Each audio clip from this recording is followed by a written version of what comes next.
எபிரேயர் 4 அதிகாரம்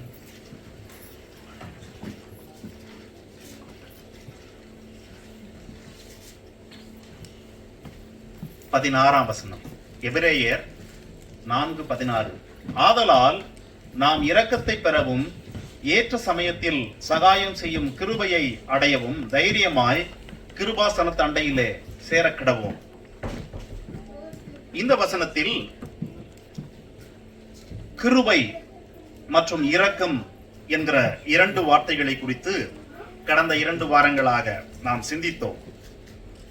கிருபை என்பது என்ன என்றும் இரக்கம் என்பது என்ன என்றும்.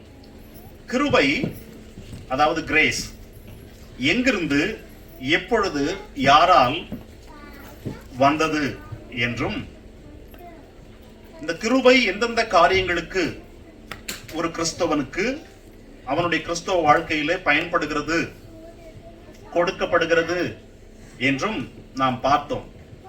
மட்டுமல்ல, இந்த கிருபை என்பது பழைய ஏற்பாடு முழுவதும் ஒருவருக்கும் கிடைக்காத ஒன்று என்றும், இது இயேசுவின் வழியாக மட்டுமே இந்த பூமிக்கு வந்தது என்றும் பார்த்தோம். இந்த கிருபையில் இயேசு எவ்வளவு பரிபூர்ணமாயிருந்தாரோ அந்த பரிபூர்ணத்திலிருந்து மட்டுமே நமக்கு கிருபை கிடைக்கிறது என்று பார்த்தோம். எபிரேயர் 2:9 சொல்லுது, இயேசு கடவுளுடைய கிருபையினாலே மரணத்தை ருசி பார்த்தார் என்று. பிரியமானவர்களே, we need grace to live a sinless life. பாவம் இல்லாத ஒரு வாழ்க்கை வாழ. ஆனால் இயேசுவுக்கு கிருபை வேண்டுமா என்றால் ஆமாம், இயேசுவுக்கு கிருபை வேண்டும் என்று வேதம் சொல்லுகிறது. இந்த கிருபையை, கடவுளிடத்திலிருந்து நீங்கள் பெற்றுக் கொள்கிற இந்த கிருபையை எந்த ஒரு கிறிஸ்தவனும் எந்த வினாடியிலும் இழந்துவிட முடியும், கிருபையை இழந்து போக முடியும் என்று வேதம் எபிரேயர் 12 அதிகாரத்தினுடைய 15 வசனத்தில் எச்சரித்தது. அதையும் நாம் பார்த்தோம். 1 பேதுரு 5 அதிகாரம் 12 வசனம்.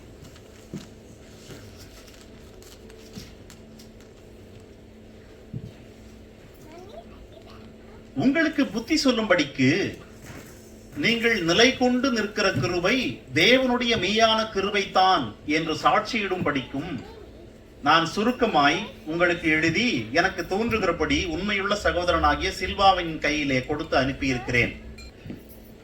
இந்த வசனத்தின் அடிப்படையில் இந்த முதல் பேதுரு புத்தகத்தை பேதுரு எழுதினுடைய நோக்கமே என்னவென்றால், எது உண்மையான கடவுளுடைய கிருபை என்பதை படம் பிடித்து காட்டுவதற்கு. What is the true grace of God?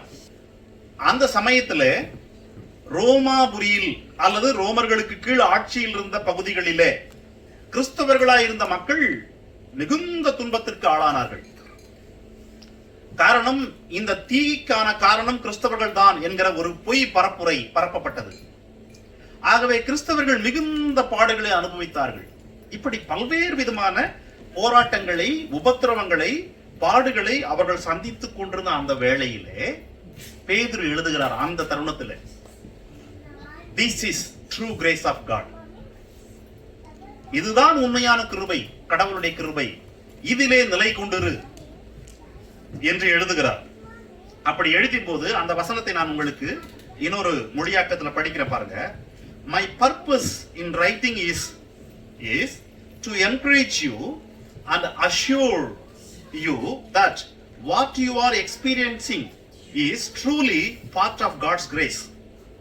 நீ இப்பொழுது அனுபவித்துக் கொண்டிருப்பது, முதல் நூற்றாண்டு கிறிஸ்துவ சபையே அல்லது கிறிஸ்தவர்களே, கடவுளுடைய சீஷர்களே, இயேசுவினுடைய சீஷர்களே, இப்பொழுது நீங்கள் அனுபவித்துக் கொண்டிருக்கிற உங்கள் பாடுகள், அதை அனுபவிக்கும் போது பாவம் செய்யாமல் நீங்கள் வாழ்ந்து கொண்டிருக்கிறீர்கள் அல்லவா, இதுதான் உண்மையான கர்த்தருடைய கிருபை என்பதை நான் உனக்கு அஷ்யூர் பண்ணுறேன். I want to assure you and exhort you என்று சொல்லி பேதுரு எழுதுகிறார். ஆக அந்த முதல் நூற்றாண்டு கிறிஸ்தவர்கள் தங்களுடைய விசுவாசத்திற்காக தூற்றப்பட்டார்கள். They were considered as a strange people. They were considered as a disloyal to Roman emperor. Often these Christians were refused to work in Roman army. Roman ஆர்மில வேலை செய்ய அவர்கள் கிறிஸ்தவர்கள் விரும்பல அந்த நாட்கள்ல. ஏன் என்றால் ரோமன் ஆர்மியில சேர்ற ஒவ்வொருத்தனும் ரோம சீசர்னுடைய பேர்ல சத்திய பிரமாணம் எடுக்க வேண்டும். ஆகவே they don't want to do it as a Christians. ஆகவே அவர்கள் அதுல வேலை செய்யறதில்லை. அவர்களுடைய ஒழுக்க முறைக்காக அவர்கள் கேலி செய்யப்பட்டார்கள் அந்த நாட்கள்ல. அவர்கள் கொண்டிருந்த நம்பிக்கை எதிர்காலத்தில், அந்த நம்பிக்கைக்காக அவர்கள் தூற்றப்பட்டார்கள். They mocked by the society. That is the period, that was the background this letter was written to them. The true grace of God. What is the true grace of God என்று சொல்லி, பிரியமானவர்களே, ஏன் எது உண்மையான கிருபை என்பதை அறிந்து கொள்ள வேண்டும் என்றால், வேதம் சொல்லுகிறது 1 யோவான் 4ஆம் அதிகாரத்தினுடைய 1ஆம் வசனத்துல, நீங்கள் எல்லா ஆவிகளையும் நம்பாமல் அந்த ஆவிகள் தேவனால் உண்டானவைகளோ என்று சோதித்து அறியுங்கள் என்று சொல்லி இருக்கிறது. ஆக பரிசுத்த ஆவியினால் நிரம்பி இருக்கிறேன் என்று சொல்லுகிற மனிதர்கள் உண்மையிலேயே அவர்கள் பரிசுத்த ஆவியினால் நிரம்பி இருக்கிறார்களா என்று அவர்களுடைய கனிகளினாலே கண்டுபிடிக்க வேண்டும். சபை விசுவாசிகள் அல்லது கிறிஸ்தவர்கள் என்று முதல் நூற்றாண்டிலேயே யோவான் எழுதுகிறார். ஆக பரிசுத்த ஆவியினால் நிரம்பி இருக்கிற ஒருவன் உண்மையிலேயே பரிசுத்த ஆவியினால் தான் நிரம்பி இருக்கிறானா அல்லது வேறொரு ஆவியினால் பீடிக்கப்பட்டிருக்கானா என்பதை சோதித்து அறிய வேண்டும். ஏன் என்றால் வேறொரு ஆவி இருக்கிறது உலகத்தில், பிசாசுனுடைய ஆவி இருக்கிறது உலகத்தில் அல்லவா? அதே போல 2 கொரிந்தியருக்கு திருப்புங்க, 11ஆம் அதிகாரத்திற்கு வாங்க. அதிலே 4ஆம் வசனத்துல பவுல் எழுதுகிறார், வேறொரு இயேசு, another Jesus, நாங்கள் பிரசங்கியாத வேறொரு இயேசுவை வேறொருவன் பிரசங்கிக்க முடியும் என்று சொல்லுகிறார். another Jesus. அதே வசனத்துல அவர் மீண்டும் எழுதுகிறார், அல்லது வேறொரு ஆவி, நீங்கள் இப்பொழுது இயேசுவை விசுவாசத்தினாலே பெற்றுக் கொண்டிருக்கிற ஆவியே அல்லாமல் வேறொரு ஆவியை யாராவது ஒருவர் உங்களுக்கு நீங்கள் பெற்றிருந்தால், அதே வசனத்துல மீண்டும் எழுதுகிறார், வேறொரு சுவிசேஷம், பவுல் அறிவிக்காத ஒரு சுவிசேஷம். பவுல் என்ன சுவிசேஷத்தை அறிவித்தார் அவர்களுக்கு? இயேசுவினாலே உனக்கு மீட்பு, இயேசுவை விசுவாசத்தால் மன்னிப்பு, நீ ஞானஸ்நானம் எடுத்துக்கொண்டால் கர்த்தருடைய பிள்ளையாகிற ஒரு உரிமை, அதிகாரம். இது இயேசு பவுல் அறிவித்த சுவிசேஷம். ஆனால் வேறு ஒரு சுவிசேஷம், இயேசுவை விசுவாசிக்கவில்லை என்றாலும் நீ ஆபிரகாமுடைய சந்ததி, அல்லது இயேசுவினாலே ஞானஸ்நானம் எடுக்கவில்லை என்றாலும் கூட நாமத்தினாலே நீ அந்த எல்லா நன்மைகளையும் அனுபவிக்க முடியும் என்கிற உத்தரவாதம். இது எதுவுமே ஒரு சுவிசேஷம் இல்ல. அப்படியும் அறிவிக்க முடியும் மக்கள். ஆகவே வேதம் வேறொரு இயேசு, வேறொரு ஸ்பிரிட் ஆர் வேறொரு காஸ்பல் என்கிற எல்லா காரியத்தை குறித்து எச்சரிப்பு கொடுக்கிறது இல்ல. சேம் வே பேதுரு இங்கே what is a true grace of God என்று எழுதுகிறார். ஆக ட்ரூ கிரேஸ் ஆஃப் காட் என்ன பண்ணும் என்றால், நாம் கடந்த 2 வார செய்தியில பார்த்தது போல, உங்களை பாவத்தை எதிர்க்க அல்லது பாவத்தை வெறுக்க உதவும். பாவத்தை வெறுத்துவிட, பாவம் செய்யாமல் கடவுளுக்கு பிரியமானதை செய்ய உங்களை ஏவும், உங்களுக்கு உதவும் கிருபை.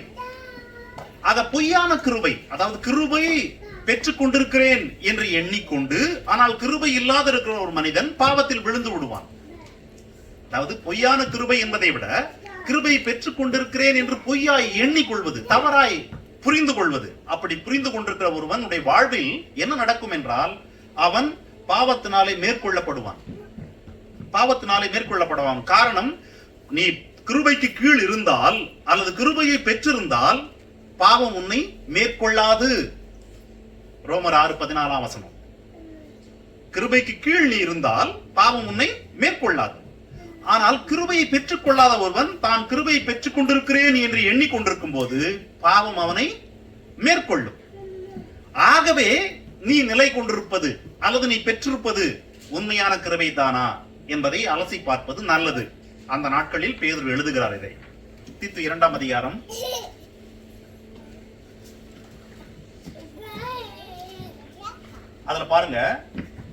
11ஆம் வசனம், 12ஆம் வசனம், 13ஆம் வசனம். For the grace of God has appeared, bringing salvation to all men. கடவுளுடைய கிருபை வந்தது, அது எல்லோருக்கும் ரட்சிப்பை கொண்டு வந்தது. இது 11ஆம் வசனம். அப்போ வந்தது, it bring salvation என்பது கடந்த காலம். It's a past tense, past tense இல்லையா? 12ஆம் வசனம். And instructing us to deny ungodliness and worldly desires and to live sensibly, righteously and godlyly in the present age. You see that? நிகழ்காலத்தில்.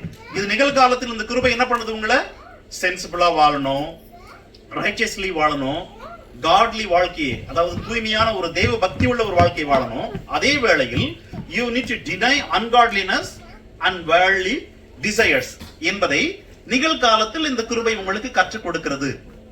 அதோடு கூட 13ஆம் வசனம், looking for the blessed hope and the appearing of the glory of our great God the Savior Christ Jesus. எதிர்காலத்தில் இயேசு வரப்போகிறார் என்பதை நீ நம்பிக்கையோடு காத்திருக்கும்படி உனக்கு அது போதிக்குது. சால்வேஷனை கொண்டு வருது கடந்த காலம், இன்றைக்கு பரிசுத்தமாய் வாழ போதிக்குது நிகழ்காலம். நாளைக்கு இயேசு வரப்போகிறார், வரும் காலத்தில் வர இருக்கிறார் என்பதை அவனோடு எதிர்பார்க்கும்படி உன்னை காத்திருக்க வைக்கிறது. இது மூன்றையும் இந்த கிருபை செய்கிறது. ஆனா கிருபை பெற்றுக்கொள்ளாத ஒரு மனிதன் இயேசு வருவார் என்பதை விசுவாசிப்பதில்லை, அல்லது ரட்சிப்புக்குள் நடத்தப்படுவதில்லை, அல்லது சென்சிபிளா கடவுளுக்கு பக்தி உள்ள ஒரு வாழ்க்கை வாழ்வதில்லை. இந்த 5 அதிகாரங்கள் அவர் எழுதின எல்லா வசனங்களிலும் அடங்கி இருக்கிற சாரம் என்ன என்றால், இதுதான் கிருபை, இதுதான் கிருபை, இதுதான் கிருபை. This is a true grace of God. இதுதான் உண்மையான கடவுளுடைய கிருபை. அப்போ உண்மையான கடவுளுடைய கிருபையை அனுபவிக்கிற ஒரு மனிதன், கிறிஸ்தவன், கடவுளுடைய பிள்ளை, அவனுடைய வாழ்க்கை எப்படி இருக்கும் என்பதை நீங்கள் சரியான முறையில் கற்றுக்கொள்வதற்கு இந்த பேதுரு புத்தகத்தை முழுமையாய் நீங்கள் நன்றாய் படித்தால் தெரியும். கடவுளுடைய ஊழியக்காரர்கள் அந்த நாளிலே இருந்த கர்த்தருடைய பரிசுத்தவான்களுக்கு எதை போதித்தார்கள் என்று தெரிய வரும். இப்போ நான் சில குறிப்பிட்ட காரியங்களை மட்டும் இந்த வசனங்களை உங்களுக்கு காட்ட விரும்புகிறேன். அதுல 5ஆம் அதிகாரத்துக்கு திருப்புங்க.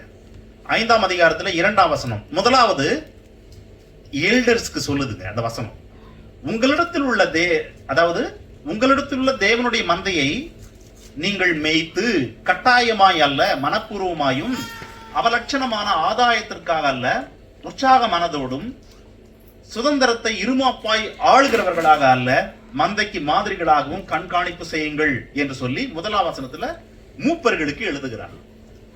According to this word, if a elder, ஒரு எல்டர், ஒரு மூப்பன் கர்த்தருடைய உண்மையான கிருபையை உள்ளபடியே பெற்றிருந்தால், அல்லது கர்த்தருடைய உண்மையான கிருபையை if he experienced the true grace of God, he will looking after the flocks, சபையில் இருக்கிற மக்களை அவன் ஒழுங்காய் கண்காணிப்பு செய்வான். அவர்கள் மீது பாரத்தை சுமத்த மாட்டான்.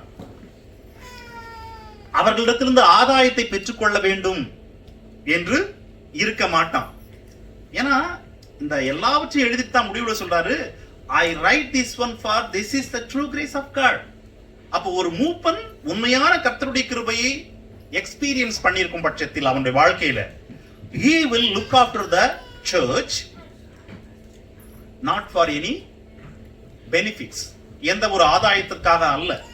அவர்கள் மீது லார்ட்ஷிப் பண்ண மாட்டான். லார்ட்ஷிப், அதிகாரத்தை துஷ்பிரயோகம் பண்ணாம அவர்கள் மீது மன உற்சாகத்தோடு மனப்பூர்வமாய் இருமாப்பாய் ஆளாமல் மந்தைகளுக்கு எக்ஸாம்பிளா செய்வான் த எல்டர். அப்படியே நீங்கள் 5ஆம் வசனத்திற்கு வரலாம். அந்த 5ஆம் வசனத்துல பாத்தீங்கன்னா அதுல என்ன சொல்லுதுன்னா, a young man, a Christian young man who experience true grace of God, உண்மையான கர்த்தருடைய கிருபையை அவன் அனுபவித்திருக்கும் பட்சத்தில், பெற்றிருக்கும் பட்சத்தில், he will submit himself to the elder. ஒரு எல்டர் கண்காணிப்பு செய்வான் மன உற்சாகமாய், ஆதாயத்துக்காக இல்லாம. ஆனா அதே வேளையில் அந்த சபையில் இருக்கிறதான ஒரு யங் மேன் அல்லது ஒரு வாலிபர்கள், மேன்னாக்கா மென்னு மட்டும் இல்ல, சபையில் இருக்கிற எல்லா விசுவாசிகளும், if they experience God's grace, true grace of God, they will submit themselves to the elder. அவர்கள் அந்த சபையினுடைய எல்டருக்கு தங்களை, அவருடைய அதிகாரத்திற்கு கீழ் தங்களை வைத்திருப்பார்கள். they will submit. A young Christian, whether it's male or female, if they experience true grace of God, they will submit themselves to the elders. அடுத்ததாக 4ஆம் அதிகாரத்துக்கு திருப்புங்க.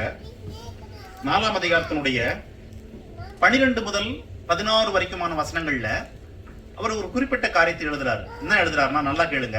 பிரியமானவர்களே, உங்களை சோதிக்கும்படி உங்கள் நடுவில் பற்றி எரிகிற அக்கினியை குறித்து ஏதோ புதுமை என்று திகையாமல், கிறிஸ்துவின் மகிமை வெளிப்படும் போது நீங்கள் களிகூர்ந்து மகிழும்படியாக அவருடைய பாடுகளுக்கு நீங்கள் பங்காளிகளானதால் சந்தோஷப்படுங்கள். நீங்கள் கிறிஸ்துவின் நாமத்தின் நிமித்தம் நிந்திக்கப்பட்டால் பாக்கியவான்கள். ஆக 16ஆம் வசனத்துல, ஒருவன் கிறிஸ்தவனாய் இருப்பதனால் பாடுபட்டால் வெட்கப்படாமல் தேவனை மகிமைப்படுத்த கடவன். இதுதான் முதல் நூற்றாண்டுடைய உண்மையான நிலை படம் பிடித்து காட்டுது. அவர் சொல்றார் பாருங்க, உங்களுக்குள் பற்றி எரிகிற அக்கினி, உங்களுக்குள் பற்றி எரிகிற அக்கினி. அன்னைக்கு ஒரு பெரிய போராட்டம், உபத்திரவம் என்கிற ஒரு அக்கினி அவர்களை பற்றி பிடித்திருந்தது. அதனாலதான் அவங்க ஆசியா முழுவதும் சிதறி போயிருந்தாங்க.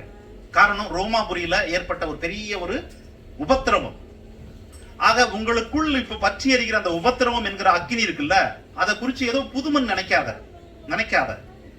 அப்ப என்ன பண்ணணும் என்றால், நீ அதை சகித்துக்கொள். நீ கிறிஸ்தவன் என்பதனால தானே இப்ப பாடுபடுற. உன் பக்கத்து வீட்டுல இருக்கிறவன் இயேசுவை ஏற்றுக்கொள்ளாதவன், ரோமாபுரியில இருக்கிற ஒருத்தன், பேதுரு சொல்றாரு, அவன் பாடுபடல, ஆனா உன்னை பாடுபடுத்துறான், உன் சொத்தை புடிங்கிடுறான், அல்லது உன்னை பாடுபடுத்துறான். இல்ல, பரவாயில்லை. இதுதான் நீ கிருபையை பெற்றிருக்கிறாய் என்பதற்கான ஒரு உண்மையான கிருபையை பெற்றிருக்கிறாய் என்பதற்கான அடையாளம். நீ நிந்திக்கப்பட்டால் நீ பாக்கியவான், அல்லது நீ கிறிஸ்தவனாய் இருப்பதனால் பாடுபட்டால் வெட்கப்படாத. கடவுள் மகிமைப்படுகிறார். This is true grace of God. பிரியமானவர்களே, இவர்கள் போதித்த போதனைகள் எல்லாம் பாத்தீங்கன்னா இயேசு போதித்த போதனை தான். மத்தேயு 5 அதிகாரத்தினுடைய 11-12 வசனம் என்ன சொல்லுது? என் நிமித்தம் உங்களை நிந்தித்து துன்பப்படுத்தி, என் நிமித்தம், இயேசுவின் நிமித்தம் பலவித தீமையான மொழிகளை உங்கள் பேரில் சொல்வார்களானால், அன்னைக்கு முதல் நூற்றாண்டு மக்களுடைய வாழ்க்கையை குறித்து பலவித தீமையான மொழிகளை சொன்னாங்க. நீங்கள் பாக்கியவான்களாய் இருப்பீர்கள். இதுதான் அவர் பேரு சொல்றாரு, நீங்கள் பாக்கியவான்கள். கிறிஸ்துவின் நாமத்தின் நிமித்தம் நிந்திக்கப்பட்டால் பாக்கியவான்கள். இயேசு சொன்ன அதே இதை பேதுரு இங்க எழுதுறாரு. காரணம், ஒரு உண்மையான கிருபை பெற்றுக் கொண்டவனால் மட்டும்தான் அப்படி வாழ முடியும். பிரியமானவர்களே, கிறிஸ்துவனாய் இருப்பதனால பல்வேறு நன்மைகளை இழந்த மக்கள் ஏராளம். ஆக கிறிஸ்துவனா இருப்பதனாலே உங்களுக்கு ஒரு ப்ரமோஷன் கிடைக்கலையா? இந்த ஊர்ல அதுக்கான வாய்ப்புகள் குறைவுதான். ஒருவேளை இருக்கலாம், எனக்கு தெரியல. ஆனா ஊர்ல அது அதிகம். If you are Christian, promotion easy இல்ல. ஏன்னா மேனேஜ்மெண்ட் வந்து கிறிஸ்டியன் மேனேஜ்மெண்டா இருக்காது. If you are very bold for your faith, உங்கள் விசுவாசத்துக்கு நீங்கள் வைராக்கியமா இருக்கிறீங்களா, யூ வில் பி மார்க்ட். கேலி பண்ணப்படுவீங்க, தூற்றப்படுவீங்க. உங்களை இதெல்லாம் நடக்கும். ஆனா வேதம் சொல்லுகிறது, if you experience true grace of God, you will be blessed man. Because இதெல்லாம் உனக்கு வரதான் வரணும், வராம இருக்காதுன்னு சொல்லலாங்க வேதம். இது எதுவும் வராது உனக்கு என்ற எந்த உத்தரவாதத்தையும் வேதம் தரவே இல்லை. நீ பொறுமையாய் சகிக்க வேண்டும் என்று சொல்லுகிறது. கடவுளை மகிமைப்படுத்து என்று சொல்லுகிறது. ஆக a man who experienced true grace of God, he will suffer for Jesus name. அடுத்ததாக இதே அதிகாரத்தினுடைய 9ஆம் வசனம், 4:9, முறுமுறுப்பு இல்லாமல் ஒருவரை ஒருவர் உபசரியுங்கள். இத வந்து ஆங்கில வேதம், be hospitable to one another without complaint. A Christian who experiences true grace of God will be always hospitable without complaint. எந்த விதமான கம்ப்ளைண்ட் இல்லாம is always willing to hospitable. அவன் ஒரு உபசரிக்கிறவனா இருப்பான். அந்த பெண்மணி ஒரு உபசரிக்கிறவளா இருப்பாள். If he experiences the true grace of God. இந்த உலகத்தில் இருக்க சாதாரண மக்களே கூட எல்லாரையும் உபசரிக்கிறவங்களா இருக்கிறாங்க. நம்ம தமிழ் பண்பாடே வந்து உபசரிப்பு தான். ஆகவே பண்பாடுலே உபசரிப்பு இருக்குது நம்ம கிட்ட இயல்பாகவே. ஆனா இந்த புத்தகத்தில் அவர் சொல்றாரு hospitable is one of the characteristics when you receive true grace of God. When you receive true grace of God, it is a characteristic.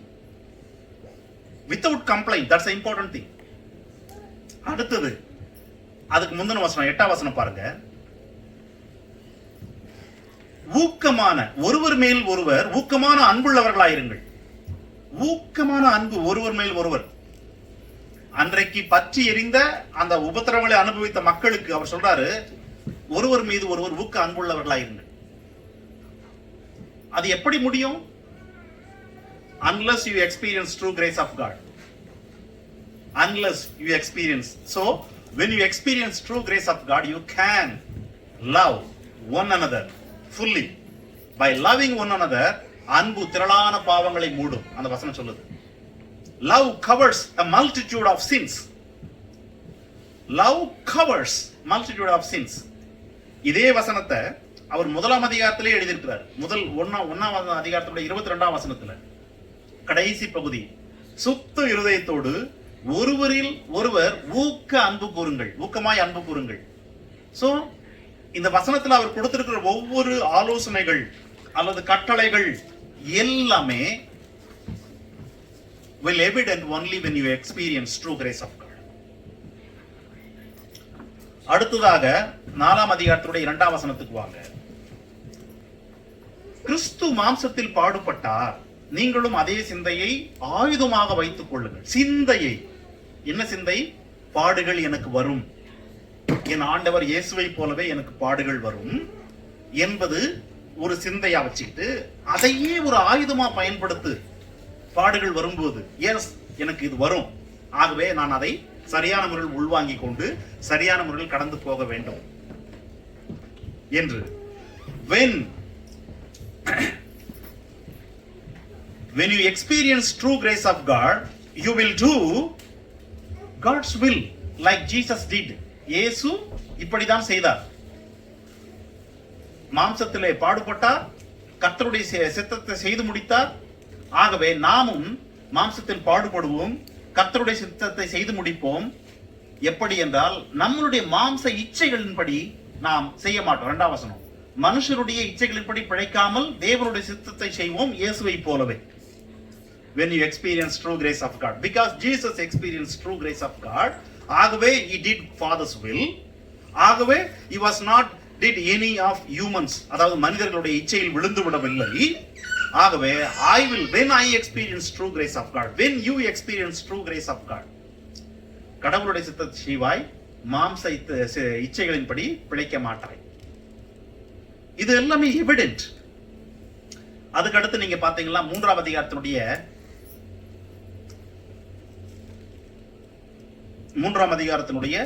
15ஆம் வசனம், அதிலே கர்த்தராகிய தேவனை உங்கள் இருதயங்களில் பரிசுத்தம் பண்ணுங்கள், உங்களில் இருக்கிற நம்பிக்கையை குறித்து உங்களிடத்தில் விசாரித்து கேட்கிற யாவருக்கும் சாந்தத்தோடும் வணக்கத்தோடும் உத்தரவு செல்ல எப்பொழுதும் ஆயத்தமாயிருங்கள்.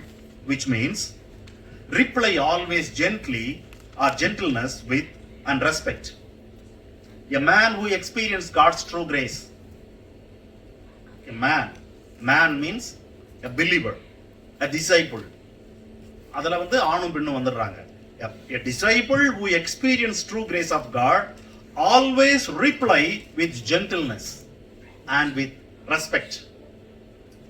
எல்லா காரியங்களுக்கும் உன்னுடைய நம்பிக்கையை குறித்து கேட்டா கூட ரெஸ்பெக்டோட ஜென்டில்னஸா பதில் கொடுப்பாங்க. A man who experienced true grace of God. இந்த வசனத்தை இன்னும் கொஞ்சம் மேற்கோள் காட்டுறோம் பாருங்க. கொலோசியர் புத்தகத்துக்கு வாங்க. கொலோசியர் 4ஆம் அதிகாரம், அதிலே 6ஆம் வசனம், அவனவனுக்கு இன்னென்னபடி உத்தரவு சொல்ல வேண்டும் என்று நீங்கள் அறியும்படிக்கு உங்கள் வசனம் எப்பொழுதும் கிருபை பொருந்தினதாய் இருப்பதாக. கவனிச்சீங்களா? If a believer experience true grace of God, he will know how to answer with gentleness and with respect to each and every one. கிருபை பொருந்தினதாய் இருப்பதாக இவர் எழுதுறாரு. இங்க பேதுரு சொல்றாரு, that is what true grace of God. You will answer respectfully and with gentleness. ஆகவே when you experience true grace of God, your reply will always with gentleness and respect. அதோடு கூட 3ஆம் அதிகாரத்தினுடைய 7ஆம் வசனத்துல கணவன்களுக்கு சொல்லுது, a husband who experience true grace of God, he will always taking care of his wife, consider her as a weaker vessel and live with her in an understanding way. யாரு? A husband who experience true grace of God always considers his wife is a weaker vessel, first of all, and always live with her in an understanding way. Because he experienced true grace of God, he can understand his wife as a weaker vessel. He can able to live with her in an understanding way. So, my dear brothers, all brothers, ask yourself, true grace of God நாம் பெற்றுக்கொள்கிறோமா? To live understanding way and to consider your wife as a weaker vessel என்பதை. Then it goes on to wives. மனைவிகளுக்கு முதல் வசனத்திலிருந்து 5ஆம் வசனம் வரைக்கும் மனைவிகளுக்கு சொல்லுது, a wife who experience true grace of God, she will subject or submissive to her husband. If a woman or wife experience true grace of God, she will submissive to her husband, and also her behavior will be obedient, submissive and obedient. And also 2ஆம் வசனம், she will be respectful to her husband, submissive, obedient and respectful. And also she has a imperishable qualities of gentleness and quiet spirit. This all the wife will have, மனைவிகள் வைத்திருப்பாங்க when they experience true grace of God. உண்மையான கடவுளுடைய கிருபையை அவர்கள் பெற்றிருக்கும் போது, அனுபவித்திருக்கும் போது, அவர்கள் கீழ்ப்படிதல் உள்ளவர்களாய், பயபக்தி உள்ளவர்களாய், கற்புள்ள நடக்கையோடு நடந்து, போதனையே இல்லாமல் அவர்கள் அடங்கி இருப்பார்கள். அவர்களுக்குள் சாந்தம், அமைதல் என்கிறதான அலங்காரம் இருக்கும். when you experience true grace of God. அடுத்ததாக நாம் அப்படியே 2ஆம் அதிகாரத்துக்கு வரலாம். if you come to chapter 2, அதிலே 21, 22, நீங்கள் இதற்காக அழைக்கப்பட்டிருக்கிறீர்கள், ஏனெனில் கிறிஸ்துவும் உங்களுக்காக பாடுபட்டு நீங்கள் தம்முடைய அடிச்சூடுகளை பின்பற்றி தொடர்ந்து வரும்படி உங்களுக்கு மாதிரியை வைத்து போனார். என்ன அந்த மாதிரி என்றால், அவர் பாவம் செய்யவில்லை, அவர் வாயிலே வஞ்சனை காணப்படவில்லை, அவர் நியாயமாய் தீர்ப்பு செய்யும் போது பயமுறுத்தவில்லை, தம்மை ஒப்பு கொடுத்தார். So, when you experience true grace of God, you will walk in the footsteps of Jesus. What is the footstep shows? அந்த பாத சுவடு என்ன காட்டுகிறது என்றால், not sinning, not lying, suffering unjustly and suffering quietly. Not sinning, not lying, suffering unjustly and suffering quietly. Because Jesus experienced true grace of God. அவர் உண்மையான கிருபையை அனுபவித்தார், பெற்றிருந்தார். ஆகவே அவர் பாவம் செய்யவில்லை, அவர் வாயில் வஞ்சனை காணப்படவில்லை, அவரை அநியாயமாய் நியாயம் தீர்த்தால் கூட அவர்களை பயமுறுத்தவில்லை, அதை கடந்து வந்தார். ஆகவே a disciple or a believer who experience true grace of God, he will walk in the footsteps of Jesus, which is not sinning, not lying and suffering unjustly and quietly. அதோடு கூட அடுத்து நீங்க 19ஆம் வசனம் பாருங்க, இல்ல 18ஆம் வசனமே பார்க்கலாம்.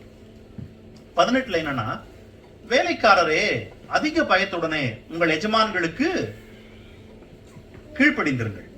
நல்லவர்களுக்கு மட்டுமல்ல, சாந்த குணமுள்ளவர்களுக்கு மட்டுமல்ல, முரட்டு குணம் உள்ளவர்களுக்கு கீழ்ப்படிந்திருங்கள். ஆக கடவுளை ஏற்றுக்கொண்ட ஒரு வேலைக்காரன் கடவுளை ஏற்றுக்கொண்ட ஒரு வேலைக்காரன், if he experience true grace of God, he always submissive to his masters. அன்றைக்கு மாஸ்டர்ஸ் இருந்தாங்க, அன்றைக்கு அடிமைகள், மாஸ்டர்ஸ் இருந்துச்சு. இன்னைக்கு மாஸ்டர்ஸ் இல்ல, நமக்கு இன்னைக்கு முதலாளிகள் இருக்காங்க, அல்லது நமக்கு மேல் அதிகாரிகள் இருக்காங்க ஆபீஸ்ல எல்லாருமே. அப்போ நீங்க எல்லாருமே ஒவ்வொரு துறையில ஒவ்வொரு இடங்கள்ல வேலை செய்யறவங்க தானே. when you experience true grace of God, you will be submissive to your authority. நீங்கள் உங்க மாஸ்டர்ஸ்க்கு சப்மிசிவா இருப்பீங்க. especially the underline is unreasonable masters. ரீசனே இல்லாம உங்களை சில சமயங்கள்ல டியூட்டி போடுறது, அன்ரீசன்ஸ், அல்லது உங்களுடைய இதை புரிஞ்சிக்காம உங்களை நடத்துற விதம் இருக்குல்ல. பர்பஸா உனக்கு மட்டும் இந்த மாதிரிப்பட்ட சில ஒரு அன்பு சகோதரி என்கிட்ட சொல்லுவாரு. அவருடைய நிலை நன்றாக தெரியும் அந்த அதிகாரிக்கு. அவரால் இந்த நாட்கள்ல வேலை செய்ய முடியும், அவர் வேலை செய்ய முடியும். ஆனா பர்பஸா அவருக்கு அதுக்கு ஆப்போசிட் டியூட்டி தான் போடுறாங்க. It look like unreasonable, absolutely unreasonable. ஆனா பைபிள் சொல்லுது, if a man or a believer experience true grace of God, he will be submissive to unreasonable masters. Unreasonable. இது நீங்க உங்க வாழ்க்கையில நீங்க அனுபவிக்கிற எல்லா சூழல்களையும் பொருத்தி பார்த்துங்க. நீங்களே உங்க சூழலுக்கு ஏற்ப நீங்க பொருத்தி பார்த்துக்குங்க. unreasonable masters, அவர்களுக்கு அடங்கி இருக்க முடியாது. நாமெல்லாம் வேலை ஸ்தலங்கள்ல மேலதிகாரிகளை எதிர்த்து பேசுகிற கிறிஸ்தவர்கள், எதிர்த்து பேசுற மனிதர்கள் பேசட்டும். ஆனா if we believe God and become a children of God and experience true grace of God, we have to live there as a light, because we experience true grace of God. Be submissive to your masters or authorities. அடுத்தது நீங்க அப்படியே 17ஆம் வசனம் பாருங்க. எல்லா மனிதரையும் கனம் பண்ணுங்கள். ஆங்கில வேதம் சொல்லுது ஹானர் ஹால், எல்லோரையும் கனம் பண்ணுங்கள். பழைய ஏற்பாட்டில் ஒரு வசனம் உண்டு. என்ன வசனம்னா லேவியராகமத்துல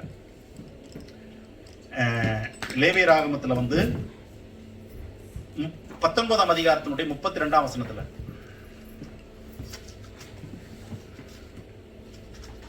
லேவியராகமம் 19:32, நரைத்தவனுக்கு முன்பாக எழுந்து முதிர் வயது உள்ளவன் முகத்தை கனம் பண்ணு. நரைத்த மயிர் உள்ள மனிதனுக்கு முன்பாக நீ உட்கார்ந்து இருக்கிறியா, எழுந்து நில்லு, அவனுக்கு மரியாதை செலுத்து. முதிர் வயது உள்ளவன் ஒருவன் வருகிறானா, அவனை கனம் பண்ணு, ஆனர் ஹிம் என்று பழைய ஏற்பாட்டுல கடவுள் சொல்லி வச்சிருக்கிறாரு. ஆனா இங்கே அவர்களுக்கு கிருபை கிடையாது. there is no grace in the Old Testament. ஆகவே நரைத்தவனுக்கு முன்பு எழுந்து நில்லு, முதிர் வயதவனை கனம் பண்ணு. you experience true grace of God after coming to Jesus. இங்க சொல்றாரு honor everybody, honor all men, honor all men. it's not easy. வயது பார்த்து, பதவி பார்த்து, பொருளாதார நிலைகளை பார்த்து கனம் பண்ணுவாங்க இந்த உலகத்துல. வயது, பதவி, பொருளாதார நிலை. ஆனா கிறிஸ்துவ வாழ்க்கையில honor everyone, honor everyone. if you experience true grace of God, honor everyone. அதே வசனத்தினுடைய பின்பகுதி பாத்தீங்கன்னா, ராஜாவை கனம் பண்ணுங்கள், honor king. பிரியமானவர்களே, the period was one of the wicked king ruled. அந்த நேரத்துல நீரோ என்கிற ஒரு மன்னன், one of the wicked king in the history. ஆனால் அவன் ஆட்சி செய்து கொண்டது நாளத்திலே அவன் ஆட்சிக்கு கீழ் இருந்த மக்களுக்கு கர்த்தருடைய ஊழியக்காரன் எழுதுகிறார் ஆனர் கிங். அதுதான் உண்மையான கிருபையை பெற்றுக்கொண்ட மனிதர்களால் மட்டுமே அது முடியும். ஆக you need to have the true grace of God. அது வேணும் உங்களுக்கு, நம்ம எல்லோருக்கும் வேணும். அப்படி இருக்கும்போது we can able to honor king or honor everybody and also submissive to unreasonable masters. Everything we can able to do. அப்படியே நீங்க மறுபடியும் பாருங்க, அது இந்த சப்மிசிவ் அல்லது ஹானர் என்கிற விஷயத்த எவ்வளவு எழுதிருக்குன்னு பாருங்க இந்த ஒரு புத்தகத்துல. தமிழ்ல வந்து 13:14, நீங்கள் மனுஷருடைய கட்டளைகள் யாவற்றுக்கும் கர்த்தர் நிமித்தம் கீழ்ப்படியுங்கள். மேலான அதிகாரம் உள்ள ராஜாவுக்கு ஆனாலும் சரி, தீமை செய்கிறவர்களுக்கு ஆக்கினையும் நன்மை செய்கிறவர்களுக்கு புகழ்ச்சியும் உண்டாகும்படி அவனால் அனுப்பப்பட்ட அதிகாரிகளுக்கு ஆனாலும் சரி கீழ்ப்படியுங்கள். யாருக்கு? மேலான அதிகாரம் உள்ளவர்கள், மனிதர்களுடைய கட்டளைகள். அந்த மனிதர்களுடைய கட்டளைகள் என்கிற விஷயத்துல நம்மளுடைய கன்விக்ஷன்ஸ் இருக்குல்ல, ஜீசஸ் இஸ் அவர் லார்ட் அப்படின்ற கன்விக்ஷன் இருக்குல்ல, அந்த கன்விக்ஷன்ல நீ வந்து மாற வேண்டியது இல்லை. அதுல நம்ம நிக்கணும். we need to stand for our convictions. But அத்தாரிட்டியில இருக்கிறவங்க போடுற எல்லா விதமான சட்டத்திட்டங்களுக்கும் நம்ம கீழ்ப்படிச்சுதான் ஆகணும். ஏன் என்றால் வேதம் சொல்லுகிறது. ஃபர்ஸ்ட். இரண்டாவது, இந்த விஷயத்தையே இன்னும் தெளிவா ரோமர் 13 எழுதி வச்சிருக்காரு கடவுள். 13:1 எந்த மனுஷனும் மேலான அதிகாரம் உள்ளவர்களுக்கு கீழ்ப்படிய கடவன். ஏன் என்றால் தேவனால் மட்டுமே அதிகாரம் உண்டாயிருக்கிறது. தேவன் மட்டுமே அதிகாரங்களை நியமித்திருக்கிறார். ஆதலால் அதிகாரத்திற்கு எதிர்த்து நிற்கிறவன் தேவனுடைய நியமத்திற்கு எதிர்த்து நிற்கிறான். அப்படி எதிர்த்து நிற்கிறவர்கள் தங்களுக்கு ஆக்கினை வருவித்துக் கொள்கிறார்கள். ஆக எந்த அதிகாரம், அது நீரோ என்கிறதான ஒரு மோசமான மன்னனா இருந்தாலும், அவன் சில சட்ட திட்டங்களை நிறைவேற்றும்படி அனுப்பின சேவகர்களாய் இருந்தாலும், போர் வீரர்களாய் இருந்தாலும், அல்லது என்னென்ன காரியங்களை செய்யும்படி நியமித்திருந்தாலும் நீ கீழ்ப்படியணும். இது முதல் நூற்றாண்டு மக்களுக்கு. இன்றைக்கு நமக்கு நம் மீது என்னென்ன அதிகாரங்கள் இருக்கிறது? கடவுள் ஏற்படுத்தின அதிகாரம் தான் மனைவி மேல கணவன். கடவுள் ஏற்படுத்தின அதிகாரம் தான் பிள்ளைகள் மீது பெற்றோர். கடவுள் ஏற்படுத்தின அதிகாரம் தான் நீ வேலை செய்கிற இடத்துல உனக்கு இருக்கிற மேலதிகாரி. உனக்கு இதுக்கு முன்னாடி இருந்த ஒரு மேலதிகாரி உன்னோட ரொம்ப நல்லா நடத்தி இருக்கலாம், ரொம்ப நல்லா நடத்தி இருக்கலாம் எல்லா வகையிலையும். புது அதிகாரி வந்துட்டாங்க, அவங்க வந்து unreasonable. They always treat you in a different way. If you face such a situation, what is the solution? Bible சொல்லுது submissive, because God is the one who made that man as your authority. ஏற்கனவே இருந்த அத்தாரிட்டியும் கடவுள் தான் ஏற்படுத்தினாரு. இப்பொழுது அன்ரீசனபிளா இருக்க அத்தாரிட்டியும் கடவுள் தான் ஏற்படுத்தியிருக்கிறாரு. இந்த நாட்டில் இருக்கிற பிரைம் மினிஸ்டர் அல்லது மந்திரிகள் அல்லது நம்ம தேசத்தில் இருக்கிற எல்லா விதமான அதிகாரங்கள், கீழே இருந்து மேல வரைக்கும் எல்லா அதிகாரங்களும் கடவுளால் ஏற்படுத்தப்பட்ட அதிகாரங்கள். அப்போ what to do? Honor, submissive, even though they are unreasonable. முந்திய நாட்கள்ல அதிகாரத்தில் இருக்கிறவங்களுக்கு எல்லாம் ஒரு மனசாட்சி இருந்துச்சு. மக்கள் மீது ஒரு நல்ல எண்ணம் இருந்தது. மக்களுடைய எதிர்கால வாழ்க்கையை குறித்து ஒரு கரிசனை இருந்தது. மக்களுடைய அன்றாட தேவைகளை குறித்து ஒரு சரியான புரிந்து கொள்ளுதல் இருந்தது. ஆகவே அவர்கள் இயற்றின சட்டங்கள் எல்லாம் வந்து மக்களுக்கு உதவியா இருந்துச்சு. சின்ன சின்ன வகைகள்ல பாதிப்பு இருந்தாலும் நிறைய உதவிகள் இருந்தது. ஆனால் இன்றைக்கு இருக்கிற அதிகாரிகள், அரசுகள் ஏற்படுத்துகிற சட்டங்கள் மக்களுக்கு உகந்தவைகளா இல்ல. அநேக காரியங்கள்ல இல்ல. What to do as a Christian? If you experience true grace of God, you have to submit for the laws. If the same law says you are not allowed to worship Jesus, then stand against that one. உன்னுடைய கன்விக்ஷனுக்கு எதிராக நின்னுச்சுனாக்கா you are not allowed to submissive. ஏனென்றால் இதே புத்தகத்தை எழுதின அந்த பேதுரு தான் அப்போஸ்தலர் 4-5 அதிகாரத்துல சொல்லியிருக்காரு, கடவுளுடைய வார்த்தைக்கு கீழ்ப்படியுமே ஒழிய உனக்கு நான் கீழ்ப்படிய வேண்டிய அவசியம் இல்லை. எதற்கு என்றால் இந்த நாமத்தை குறித்து எங்கேயும் சொல்லாதன்னு சொல்றாங்க. இந்த நாமத்தை குறித்து எங்கேயும் சொல்லாத என்று சொல்லும்போது அதுக்கு நான் கீழ்ப்படிய முடியாது. காரணம் கடவுள் சொல்லியிருக்காரு சொல்லணும்னு. ஆகவே அதற்கு அவன் எதிர்த்து நிற்கிறான். ஆனால் அந்த அதிகாரத்திற்கு நீ கீழ்ப்படிய வேண்டும் என்று சொல்லுகிறான். அந்த கன்விக்ஷன்ஸை விட்டுருங்க, அதுல நீ ஸ்ட்ராங்கா நிக்கணும். But remaining every orders submit to his human authorities or human teachers. பசங்க ஸ்கூல்ல டீச்சருக்கு கீழ்ப்படிறாங்களா? டீச்சருக்கு. ஆனா பைபிள் சொல்லுது you need to submit to all human authorities. அது டீச்சரா இருந்தாலும் சரி, ஹெட் மாஸ்டரா இருந்தாலும் சரி, அல்லது ஆபீஸ்ல இருக்க எல்லா ஆபீசரா இருந்தாலும் சரி. though they were unreasonable, that's an important point. நீங்க பேங்க்குக்கு போறீங்க, அல்லது நீங்க போஸ்ட் ஆபீஸ்க்கு போறீங்க, அல்லது நீங்க இபி ஆபீஸ்க்கு போறீங்க, கவுண்டர்ல இருக்கிற ஆள் உங்களை வந்து முறையா நடத்த மாட்டேங்கிறான், எரிஞ்சு விடுறாங்க உங்ககிட்ட. நீங்க என்ன எதிர்பார்க்கறீங்க? நான் வந்து பணம் கட்ட வந்திருக்கிறேன், ஆகவே அவர் என்ன அன்பா ரிசீவ் பண்ணணும். காரணம், நீ இந்த ஊர்ல இருந்து போற, இந்த ஊர்ல இருக்க பேங்க்ல உங்களை வந்து ரொம்ப சிரித்த முகத்தோடு அல்லது எந்த விதமான இதையும் சொல்லாம நடத்துவாங்க. நீ அங்க போற, இப்போ அங்க வந்து எரிஞ்சு விழுறாங்க, போய் அந்த லைன்ல நில்லு, அங்க போய் கையெழுத்து வாங்கிட்டு வா அப்படின்றாங்க. நீ இந்த லைன்ல வந்து கையெழுத்து வாங்கிட்டு திரும்ப அங்க போய் லைன்ல நிக்கணும். இதெல்லாம் பார்த்த உடனே உனக்கு வந்து அப்படி வருது இல்ல? If you experience true grace of God, what you have to do? Submissive. ஏனென்றால் உனக்கு முன்னாடி லைன்ல நின்னுக்கிறவனும் அதே லைன்ல தான் போறான், அவனும் அதே பாடுதான் அனுபவிக்கிறான். ஆனா அவன் கிறிஸ்தவன் அல்ல, நீ கிறிஸ்தவன். அப்போ நீ என்ன பண்ணணும்? You have grace, but they don't have grace. அந்த சிச்சுவேஷன்ல you need to submissive the human authority. இதை எல்லாத்தையும் பிராக்டிக்கல் லைஃப்ல பண்றது இருக்குல்ல, that's not easy. அதற்குத்தான் நாம் எப்பொழுதும் கிருபைக்கு கடவுளை நோக்கி பார்க்க வேண்டும். கிருபை என்பது உன்னுடைய பலகீனத்தில் கிடைக்கிற பலன், தேவை நேரத்தில் கிடைக்கிறதான உதவி இல்லையா? அதையெல்லாம் கடந்து போவதற்கு நாம் அதை பெற்றுக்கொள்ள வேண்டும். அடுத்ததாக இன்னொரு வசனம் பாருங்க, அதே அதிகாரத்தினுடைய 2ஆம் வசனத்துக்கு வாங்க. If you experience true grace of God, you will always long for milk of God's word. கர்த்தருடைய வசனம் என்கிறதான அந்த ஞான பாலின் மீது வாஞ்சியாய் இருப்பாய். ஏனென்றால் நீ வளர வேண்டும். If you experience true grace of God, you are always long for milk to grow. இந்த குழந்தைங்க எல்லாம் இருக்குல்ல, நேரம் தவறிடுச்சுன்னா அவங்க கத்துற கத்து காது பிடிஞ்சிரும். நீ பால் தான் கலக்கிட்டு இருப்ப அல்லது பால் தான் எடுத்துட்டு இருப்ப, அதெல்லாம் அவங்களுக்கு புரியாது. They will cry. ரீசன் என்னன்னாக்கா, அவர்கள் வயிறு நிறையும். அந்த வயிறு நிறைஞ்சா என்ன நடக்குது? அவர்கள் வளருவாங்க.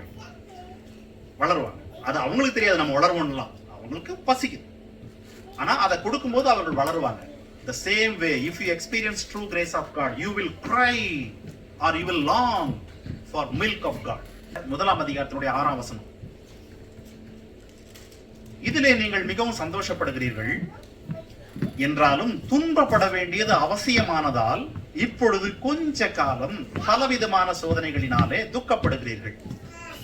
அவர் எழுதுறாரு, உங்களுக்கு என்று ஒரு பெரிய ரட்சிப்பு வைக்கப்பட்டிருக்கிறது, முழுமையான ரட்சிப்பு. அதாவது ரட்சிக்கப்பட்டீங்க, ஆனா ரட்சிப்பு நிறைவேறுகிற அந்த முழுமையான ரட்சிப்பு வைக்கப்பட்டிருக்கிறது பரலோகத்துல. அது ஏற்ற நேரத்தில் வெளிப்படும். 5ஆம் வசனம், கடைசி காலத்தில் வெளிப்படும். அது அப்படி வெளிப்படுகிற அதை நீங்கள் பெற்றுக்கொள்ள போகிறீர்கள். ஆனால் அவ்விதமான சூழ்நிலையில கொஞ்ச காலம் இந்த உலகத்தில் துன்பப்பட வேண்டியது அவசியம் என்று சொல்லுகிறார். ஆக a Christian who experience true grace of God, he will understand various types of trials are perfectly normal.